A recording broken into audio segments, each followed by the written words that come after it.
Hello guys, join with my video. Don't forget click like, subscribe, and the bells.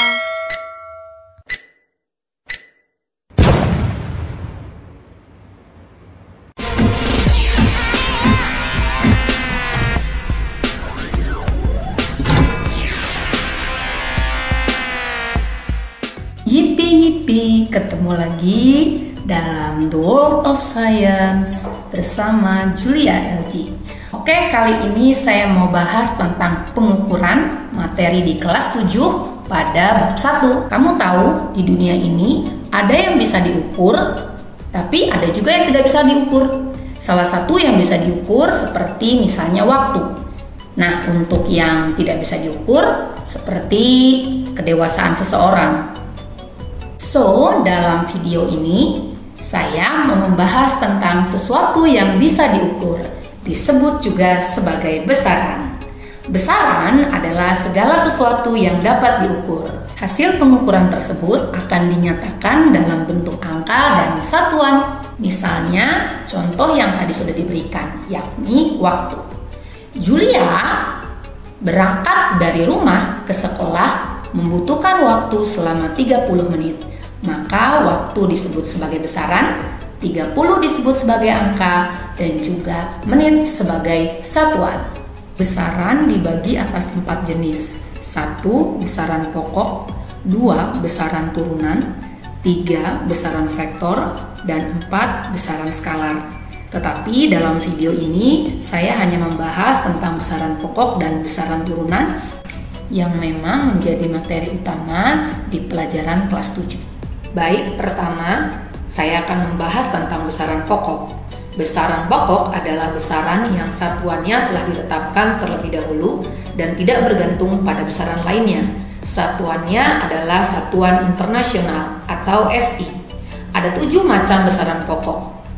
Untuk memudahkan mengingat 7 besaran pokok ini, maka saya singkat dengan istilah jiwa SMP. J, jumlah zat dengan satuan mol. I, intensitas cahaya dengan satuan kandela. W, waktu dengan satuan sekon atau detik. A, untuk arus listrik dengan satuan ampere. S, suhu dengan satuan Kelvin. M, massa dengan satuan kilogram. Dan yang terakhir P, panjang dengan satuan meter. Mudah kan untuk mengingatnya? Karena besaran adalah segala sesuatu yang dapat diukur, so besaran memiliki alat untuk mengukur. Berikut adalah alat ukur untuk besaran pokok. Pertama, panjang dengan alat ukur mistar. Kedua, massa dengan alat ukur neraca atau timbangan. Ketiga, suhu dengan alat ukur termometer. Keempat, arus listrik atau kuat arus listrik dengan alat ukur ampermeter atau ammeter. Kelima, waktu dengan alat ukur stopwatch. Keenam, intensitas cahaya dengan alat ukur lightmeter atau luxmeter. Dan yang terakhir, jumlah zat. Khusus untuk jumlah zat tidak memiliki alat ukur secara langsung, tetapi terlebih dahulu mengukur massa zatnya. Yang kedua adalah besaran turunan. Besaran turunan adalah besaran yang ditetapkan berdasarkan besaran pokok. Satuannya diturunkan dari 2 atau lebih besaran pokok.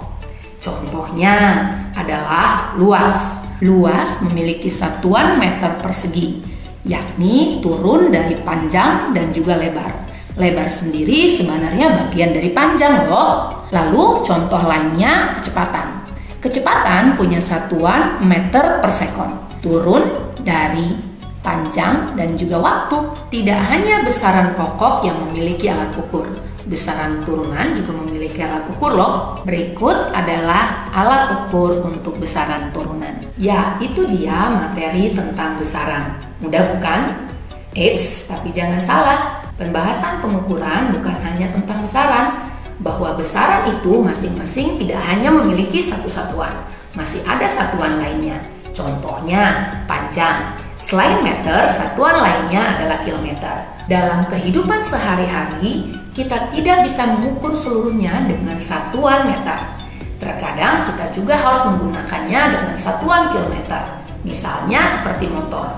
Di motor, jarak itu akan dihitung dalam bentuk kilometer. Untuk itu, kita harus mengubah dari satuan meter menjadi satuan kilometer, atau dikenal juga dengan konversi satuan. Gimana? Tertarik bukan untuk mempelajarinya?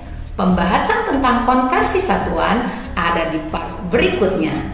Jangan lupa tonton terus video saya untuk mempelajari The World of Science by Julia LG. Terima kasih. Bye-bye.